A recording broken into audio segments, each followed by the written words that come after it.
नमस्कार। हिंदू धर्म का महान ग्रंथ महाभारत ज्ञान का विशाल भंडार है।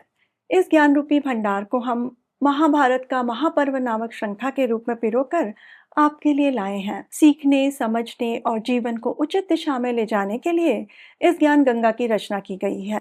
इस प्रयास में आप सभी का स्वागत है। इसमें मैं डॉक्टर योगिता पंत, मार्गदर्शक, गुरु एवं हिंदू विचारक डॉक्टर अनिल चावला जी के सम्मुख कुछ जिज्ञासाएं प्रकट करूंगी और वे समाधान करेंगे। आइए, बुद्धि और विवेक के देवता विघ्नहर्ता गणेश, देवी सरस्वती, द्वापायन कृष्ण और वासुदेव कृष्ण को सादर नमन कर इस वार्तालाप का आनंद लें। अनिल जी, बहुत बहुत स्वागत है आपका। नमस्कार। अनिल जी, पिछले प्रकरण में आपने बताया था कि अर्जुन उत्तर दिशा की ओर गए थे। उन्होंने वहां पे विभिन्न राजाओं को जीता था और भीम पूर्व दिशा की ओर गए थे और वहां पे उन्होंने अनेक राजाओं पे विजय हासिल करी थी। आपने ये भी बताया था कि सहदेव जो है वो दक्षिण दिशा की ओर गए थे और एक विशाल सेना लेकर के गए थे वहां पे। उनके बारे में, उनका जो अनुभव हुआ दक्षिण की ओर, उसके बारे में बताइए। सहदेव अर्थात माद्री पुत्र जी सहदेव कहें, क्योंकि बाकी तीन जो हैं कुंती पुत्र हैं जी और नकुल सहदेव ये माद्री पुत्र हैं। सहदेव दक्षिण दिशा की ओर गए। उन्होंने अनेक राजाओं पर विजय प्राप्त की, अनेक लुटेरों को भी परास्त किया, क्योंकि इसका एक उद्देश्य ये भी है ना कि जहाँ कोई लुटेरे हैं जो धर्म को नहीं मानते, नियमों को नहीं मानते, उन पे नियंत्रण किया जाए, जी उसको रोका जाए। तो लुटेरे को भी परास्त करके वश में किया। कई राजाओं के नाम प्रमुखता से आते हैं जैसे शूरसेन, मत्स्यराज विराट, राजाओं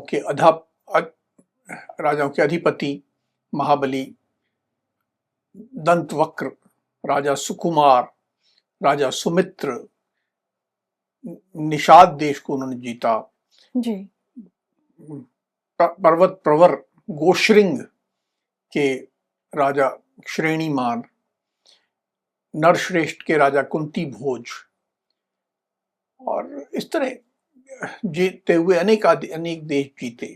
उसके बाद जो जीतते हुए अवंती के राजकुमार विंद और अनुविंद को उन्होंने परास्त किया।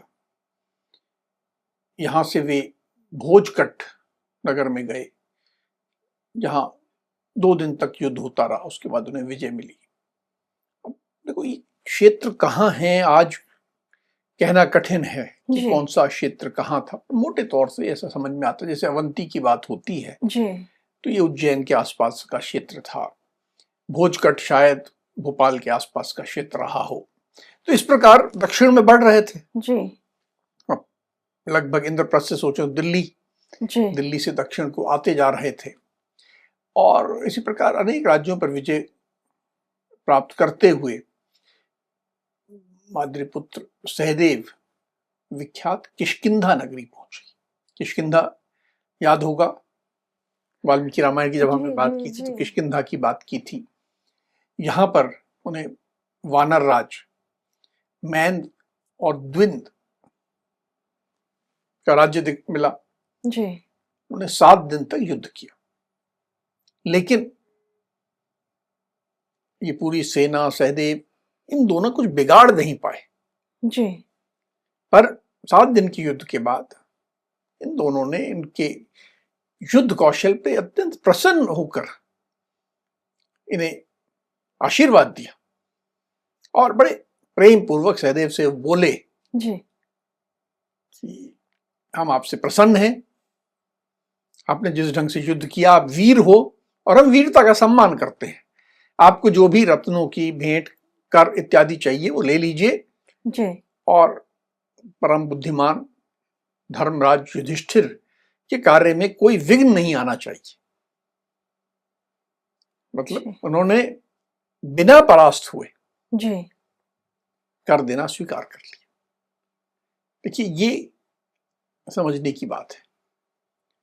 कई बार आपका जो यश होता है, आपकी जो रेपुटेशन होती है, आप उससे जीतते हो। कहीं न कहीं ऐसा लगता है कि उनका युधिष्ठिर के प्रति अंदर से सम्मान की भावना थी। बिल्कुल, वो जो सम्मान था, जब आप धर्म के मार्ग पर चलते हो, तो कई बार बहुत शक्तिशाली आपके सामने नतमस्तक हो जाता है, क्योंकि आपका यश, आपकी रेपुटेशन, आपका नाम जी। और ये विश्वास कि आप जो कर रहे हो तो धर्म के लिए कर रहे हो, हाँ, और इसमें सही कार्य कर हमारा रहे हो, कुछ अहित नहीं होने वाला इसमें है। अहित नहीं होने वाला, इस भाव से इन वानर राजों ने सहदेव को कर देना स्वीकार किया। जी। सहदेव की जो ये अभियान विजय अभियान यात्रा थी दक्षिण की ओर, उसमें कुछ विशेष अनुभव हुआ उनको? किष्किंधा से जब निकलकर सहदेव महिष्मतिपुरी को गए,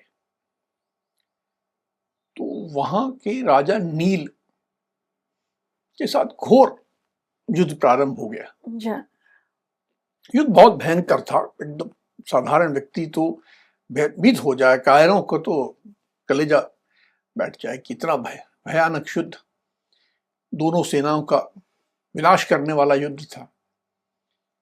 पर उसमें एक विशेष बात थी, समझ में आई सहदेव को, जी। कि इस युद्ध में तो अग्निदेव स्वयं नील की सहायता कर रहे हैं। जगह जगह अग्नि भड़क रही है और अग्निदेव सहायता कर रहे हैं। जी। तो उन्होंने पता किया, जानकारी मिली कि एक जो राजा नील की एक सुंदर कन्या से अग्निदेव का संबंध स्थापित हुआ था, अर्थात अग्निदेव ने उस कन्या को पत्नी के रूप में स्वीकार किया था। जी।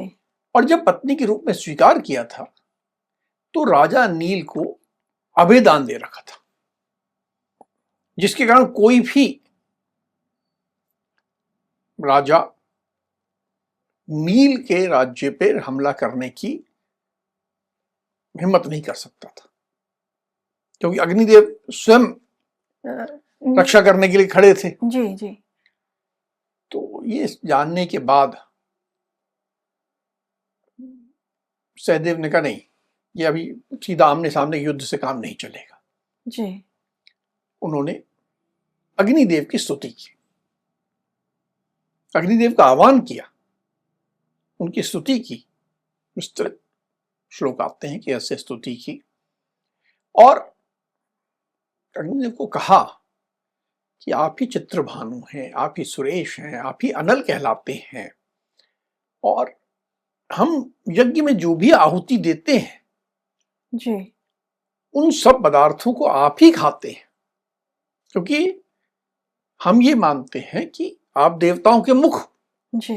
देवताओं के मुख के रूप में हम आपको ही अर्पित करते हैं, और आपका ही मैं बड़े पवित्र भाव से स्तवन कर रहा हूं, स्तुति कर रहा हूं। हे अग्निदेव, आप मुझे तुष्टि, पुष्टि, श्रवण शक्ति, शास्त्र ज्ञान और प्रीति प्रदान करें, कि आपका मुझ पे प्रेम भाव आए। ये जो मैं युद्ध कर रहा हूं, जी। ये युद्ध तो धर्मानुसार यज्ञ करने के लिए कर रहा हूं, जिसमें समस्त आहुतियां आपको ही अर्पित होंगी, अर्थात ये तो मैं आपका ही कार्य कर रहा हूं, अपना कार्य नहीं कर रहा हूं। इसलिए हे अग्निदेव, आपको इस यज्ञ में विघ्न नहीं डालना चाहिए, जी। आपको तो हमारी सहायता करनी चाहिए। ये सारी बात कहकर जी। सहदेव धरती पर कुश का आसन बनाकर अग्नि के सम्मुख धरना देकर बैठ गए कि हे अग्निदेव, आपको मेरी बात माननी पड़ेगी। जी। तो जब सहदेव इस तरह से बैठ गए, उनकी प्रार्थना करी उन्होंने, तो क्या अग्निदेव ने उनकी प्रार्थना को स्वीकार किया? हाँ, अग्निदेव सहदेव के पास आए, जी। आकर उन्हें सांत्वना देते हुए बोले, हे पांडुपुत्र, उठो उठो, मैंने ये जो किया तुम्हारी परीक्षा की थी, तुम्हारे और धर्मपुत्र युधिष्ठिर के संपूर्ण अभिप्राय को, आपकी मंशा क्या है, मैं अच्छी तरह जानता हूं, बताने की आवश्यकता नहीं है जी। परंतु मैं एक वचन दे चुका हूं, जब तक राजा नील की वंश परंपरा चलती रहेगी तब तक मुझे इस महिष्मतीपुरी की रक्षा करनी होगी,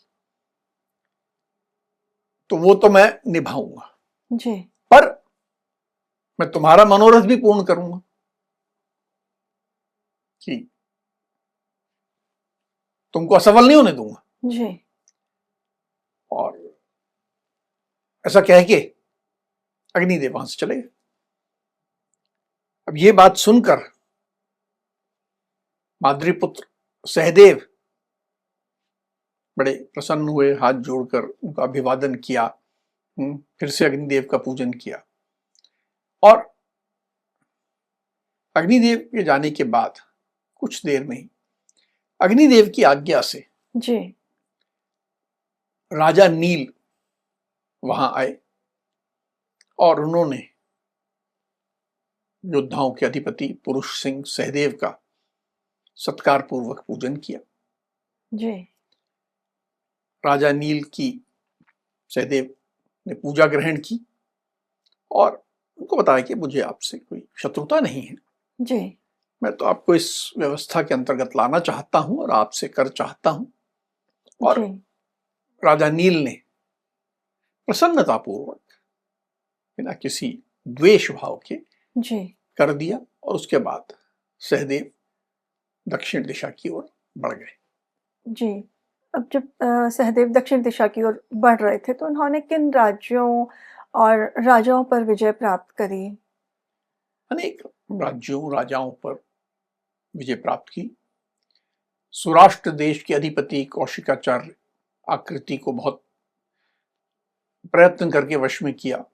भोजकट निवासी रुक्मी और विशाल राज्य के अधिपति इंद्रसखा भीष्मक के पास उन्होंने दूत भेजा, इन दोनों के पास, क्योंकि ये दोनों के संबंध जी। वासुदेव कृष्ण से थे। और जब दूत आया तो जी। इन दोनों ने भी वसुदेव नंदन कृष्ण की ओर दृष्टि रखते हुए, उनके का विचार करते हुए प्रेम पूर्वक सहदेव का शासन स्वीकार कर लिया। महाबली माद्री कुमार ने शूरपारक और तालाकट नामक देशों को जीतते हुए पूरे दंडकारण्य को जी। अपने अधीन कर लिया। दंडकारण्य का उल्लेख वाल्मीकि रामायण में भी आया, जी। जहां की राक्षसों का पहले राज था। अब ये देखिए क्षेत्र ऐसे हैं कि राक्षस एक, जिसे हम कहें कि एक समुदाय लोगों का था। जी। समुदाय को तो समाप्त नहीं किया गया था, जी। समुदाय तो रहा, राम ने भी जीता, उनपे जो ऋषियों द्वारा स्थापित धर्म की व्यवस्था थी वो जरूर उनको पालन करने के लिए उनको आदेश दिया, लेकिन समुदाय को समाप्त नहीं किया। तो वहां पर अभी भी वो समुदाय था। जी।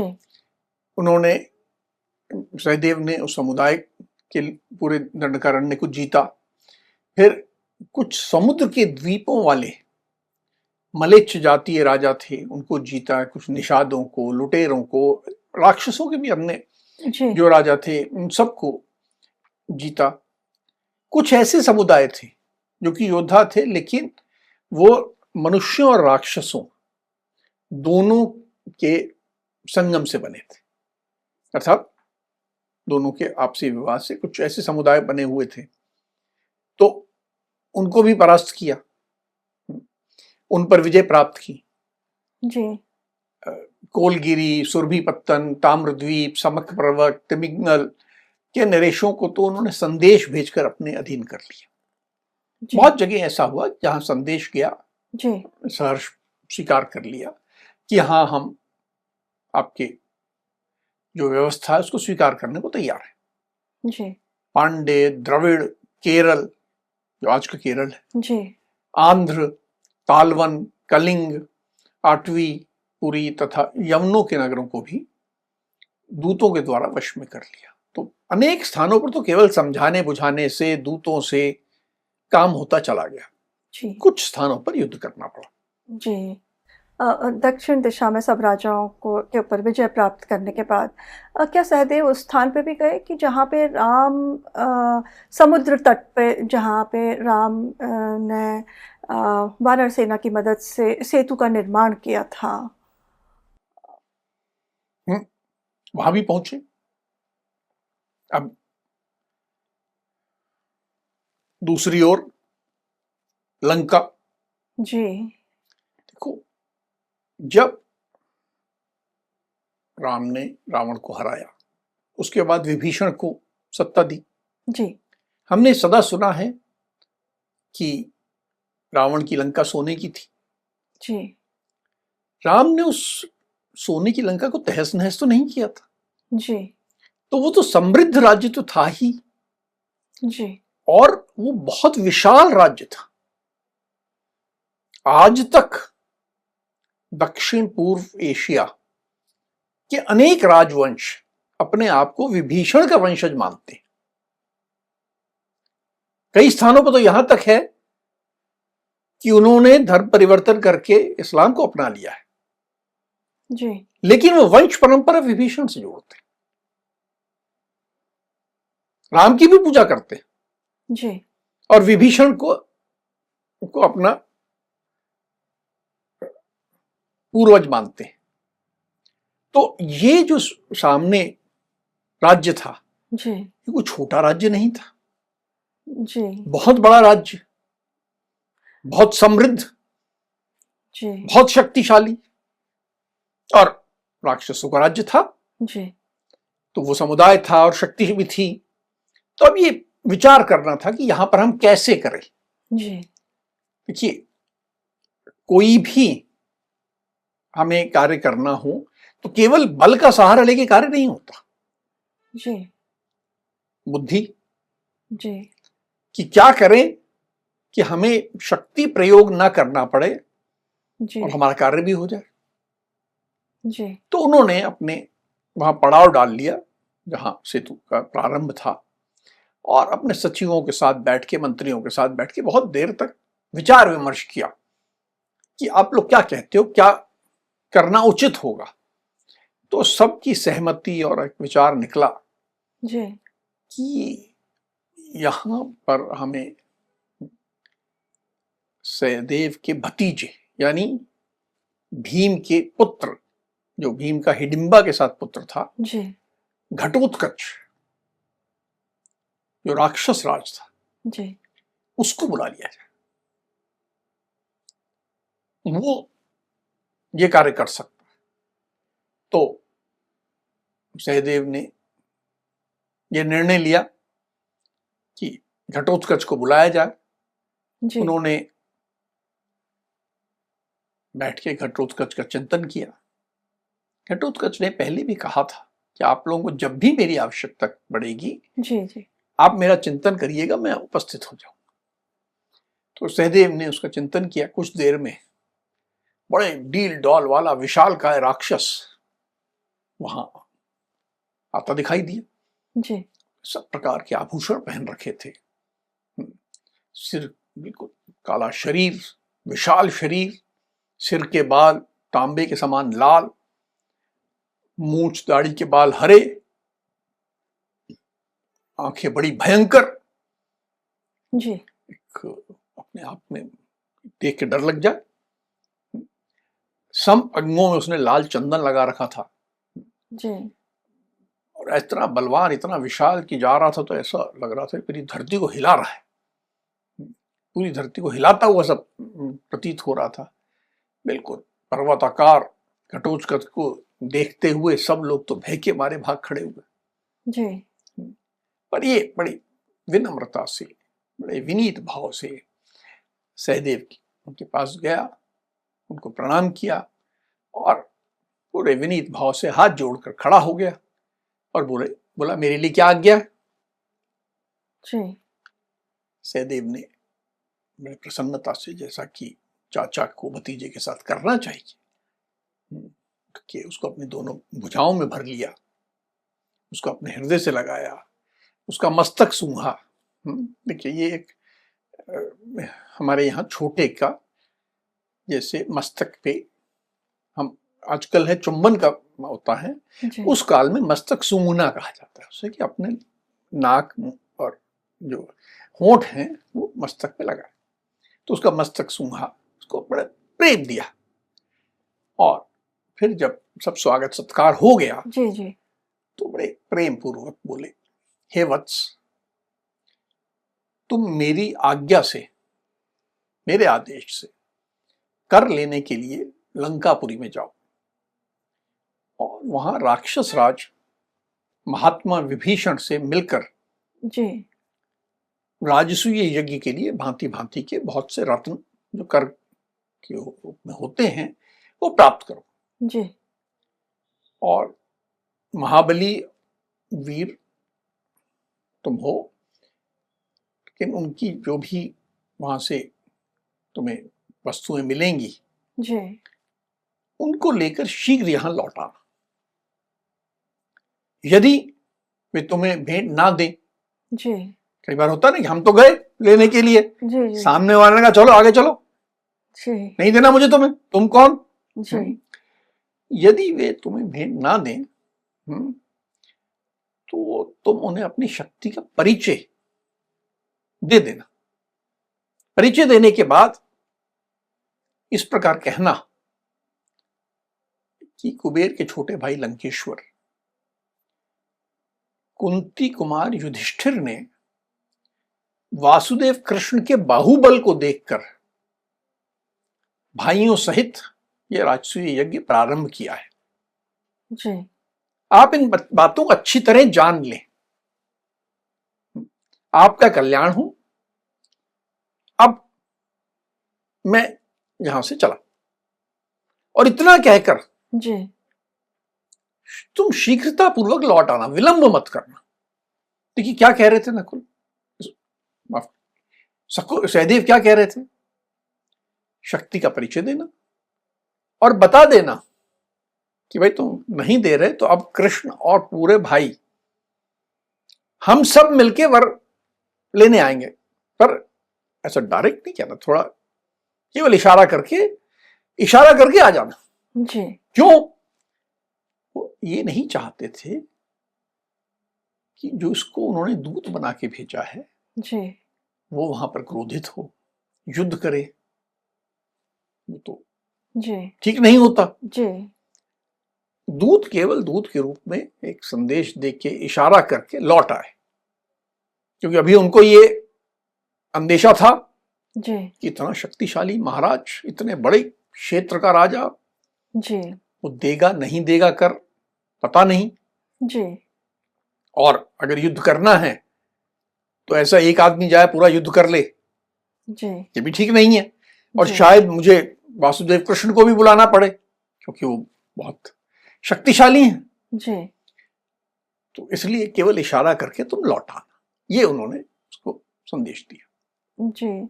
तो घटोत्कच को दूत के रूप में उन्होंने वहाँ महाराज विभीषण के पास भेजा। तो वहाँ जाने के बाद फिर क्या हुआ? तो एक तो सहदेव की बात सुनकर घटोत्कच बहुत प्रसन्न हुआ, बहुत प्रसन्न हुआ। एक नानुकुर करने वाली बात होती है ना कि जी, जी, अरे मैं तो कैसे नहीं करूंगा, मैं नहीं करूंगा, नहीं, बहुत प्रसन्न हुआ कि मुझे उन्होंने इस योग्य समझा है, जी, मैं इस परिवार का अंग हूं और इतनी जिम्मेदारी का कार्य मुझे दिया जा रहा है। उसने तथास्तु कहा, जी, अपने चाचा सहदेव की परिक्रमा की और दक्षिण दिशा की ओर चल पड़ा। भगवान राम के बनाए हुए सेतु को देखकर जी, उसने राम को मनी मन प्रणाम किया और फिर समुद्र पार किया। पार करके दक्षिण तट पर समुद्र के दक्षिणी पे पहुंचकर लंकापुरी देखी उसने, समृद्ध, बहुत ही, जो सोने की लंका जो हम कहते हैं जी, वैसी स्वर्ग के समान उसके चारों ओर चार दीवारी बनी हुई थी, सुंदर फाटक रमणीय पुरी की शोभा बढ़ा रहे थे, सफेद और लाल रंग के अच्छे सुंदर हजारों महलों से भरी हुई थी, सोने से, विभिन्न रत्नों से सुसज्जित थी स्थान स्थान पर, और बिल्कुल इतनी ही ज्यादा ऐश्वर्य, इतनी ज्यादा सुंदरता कि इंद्र की अमरावती को भी वो लज्जित कर दे, इतनी सुंदर। घटोत्कच ने सब देखा और उस नगरी में जो सबसे सुंदर था, इंद्र भवन के समान मनोहर राजमहल था, उसके द्वार पर पहुंचा और जी। द्वारपाल से बोला कि कुरुकुल में एक श्रेष्ठ राजा हो गए हैं। वे महाबली नरेश पांडु के नाम से विख्यात थे। उनके सबसे छोटे पुत्र का नाम सहदेव है। वे अपने बड़े भाई धर्मराज युधिष्ठिर का राजसूय यज्ञ संपन्न कराने के लिए कटिबद्ध। धर्मराज युधिष्ठिर के सहायक वासुदेव कृष्ण,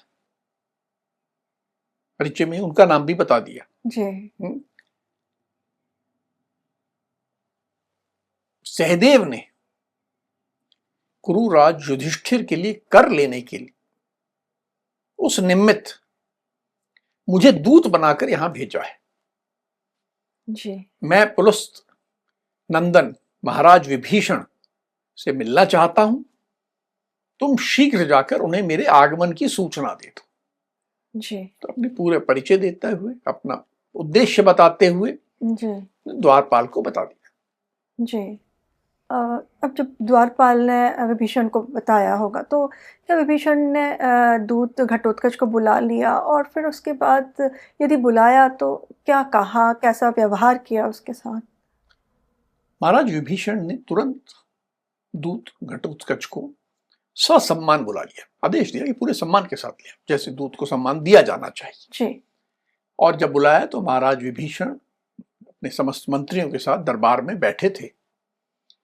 राक्षस राज विभीषण राजलक्ष्मी से संपन्न और अद्भुत दिखाई देते थे। हर तरह से दिव्य प्रभा उनके चेहरे से छटक रही थी। वे धर्म का पालन करने वाले व्यक्ति थे, सदा धर्म में स्थित रहते थे। जी। और साथ ही साथ इक्ष्वाकु वंश शिरोमणि, जिसे हम मर्यादा पुरुषोत्तम रामचंद्र जी कहते हैं, उनका सदा स्मरण करते रहते थे। उन्हें देखकर घटोत्कच ने हाथ जोड़कर उन्हें प्रणाम किया और बड़े विनीत भाव से उनके सम्मुख खड़ा हो गया। जी। महाराज विभीषण ने भी दूत का यथायोग्य सम्मान किया, बड़े सांत्वनापूर्ण और प्रेम पूर्वक वचनों से कहा कि हे दूत, जो महाराज मुझसे कर लेना चाहते हैं, वे किस कुल में उत्पन्न हुए हैं, उनके समस्त भाइयों, देश, ये मेरे को सारा परिचय दो। मैं तुम्हारे विषय में भी जानना चाहता हूं। जी। और तुम जिस कार्य के लिए कर लेने आए हो, जी। उसके विषय में भी मैं विस्तार से सुनना चाहता हूं। तो तुम मुझे सारी बात विस्तार में बताओ। जी। पहले पूछताछ तो करनी पड़ेगी ना जी। जी। कि ये कौन है, क्या है, किस लिए आए हो, क्या कारण है। तो उन्होंने पूरा सबसे पहला ये कि पूछा, बताओ मुझे। जी। ये विभीषण के इस प्रकार पूछने पर तो घटोत्कच ने तो विस्तार पूर्वक सारी जानकारी दी होगी। उसके बाद महाराज विभीषण की क्या प्रतिक्रिया थी? घटोत्कच ने, जैसे तुमने कहा, बिल्कुल ठीक कहा। वो विशालकाय होने के साथ साथ महाबुद्धिमान भी था, चतुर भी था, निपुण भी था। उसने बड़ी निपुणता से, बड़े विस्तार से पांडवों के बारे में पूरा बताया, राजसूय यज्ञ के बारे में वर्णन किया, पूरे परिवार का, उनके एक उपलब्धियां, एक एक के उन्होंने क्या क्या किया है, क्या ऐसा इंद्रप्रस्थ है और कैसे क्यों कर रहे हैं, सारी बातें विस्तार में बताई। सुनने के बाद महाराज विभीषण और उनके सारे मंत्री भी, सब लोग बहुत प्रसन्न हुए और बड़े प्रेम पूर्वक उन्होंने धर्मराज युधिष्ठिर का शासन स्वीकार कर लिया। जी।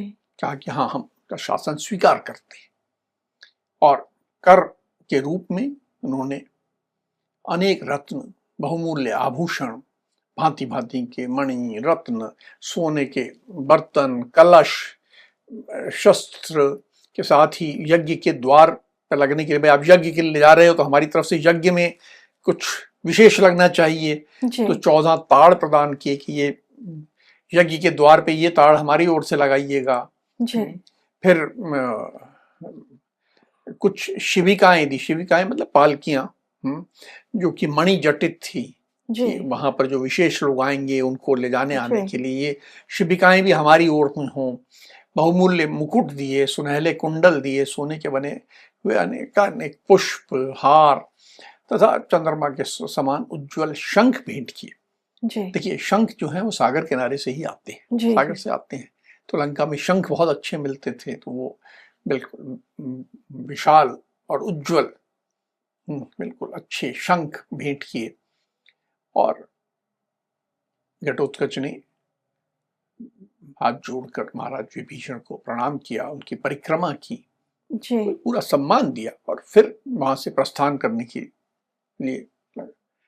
और जब प्रस्थान करने की बात आई तो महाराज विभीषण ने सामग्री को पहुंचाने के लिए 88 निशाचर यानी राक्षस भी साथ दिए कि ये आपका सब सामान आप कैसे ले जाओगे, इतना सारा सामान आप उठाने के नहीं ले जा पाओगे, तो ये मेरे लोग आपके सेना तक पहुंचा देंगे।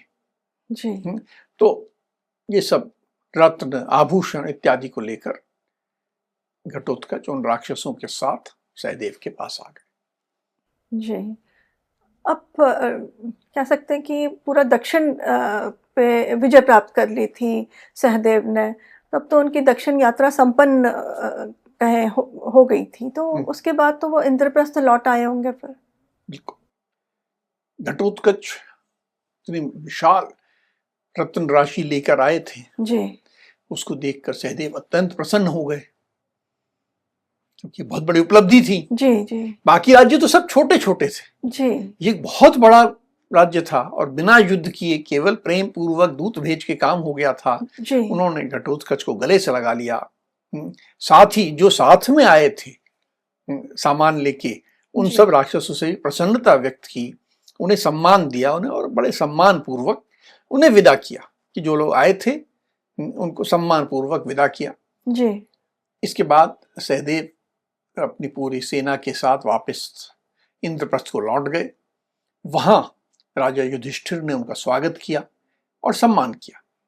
सहदेव ने भी चरणों में गिरकर बड़े भ्राता को प्रणाम किया। लंका से प्राप्त हुई जो सारी विशाल, दुर्लभ और प्रचुर धनराशि को देखकर धर्मराज युधिष्ठिर भी बहुत प्रसन्न भी हुए और विस्मृत भी हुए, कि बड़े आश्चर्य में पड़ गए कि कितने लाए हो भाई तुम।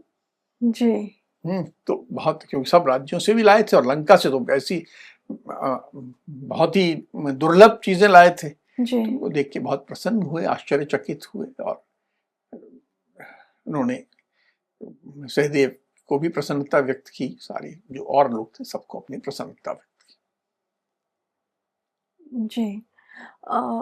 अनिल जी, आज के प्रकरण में हमने देखा कि सहदेव ने किस प्रकार से कहते हैं कि सामनीति का सहारा लेकर के राजाओं पे विजय प्राप्त करी, और अधिकतर राजाओं पे तो उन्होंने इसी तरह से विजय प्राप्त करी, और कुछ ही जगह पे उन्होंने युद्ध करके भी करी। तो ये हमारे लिए भी सीखने वाली बात है कि जहाँ तक हो प्रेम पूर्वक बातचीत के रास्ते अगर रास्ता निकाला जाता है, समाधान निकाला जाता है, तो हमें उसी प्रकार से समाधान खोजने का प्रयास करना चाहिए। और दूसरी ओर सहदेव ने घटोत्कच को दूत के रूप में भेजा, तो ये भी एक बहुत संदेश जो मिलता है कि हमें एक उचित व्यक्ति का अपने साथ में रखना बहुत ज़रूरी है। तो हम कुछ भी ऐसे बड़ा कार्य करें तो जो सक्षम व्यक्ति है उसको अपने साथ में रखते हैं, तो जो हमारा कार्य है संपन्न करने का, जो हमारा उद्देश्य है, उसमें जीत की संभावना या सफलता की संभावना जो है वो बहुत बढ़ जाती है। अब हम आज की चर्चा को यहीं विराम देते हैं। अगली कड़ी में महाभारत के महापर्व से जुड़े कुछ मार्गदर्शक प्रसंगों के साथ हम दोनों फिर उपस्थित होंगे। राम राम। राम राम।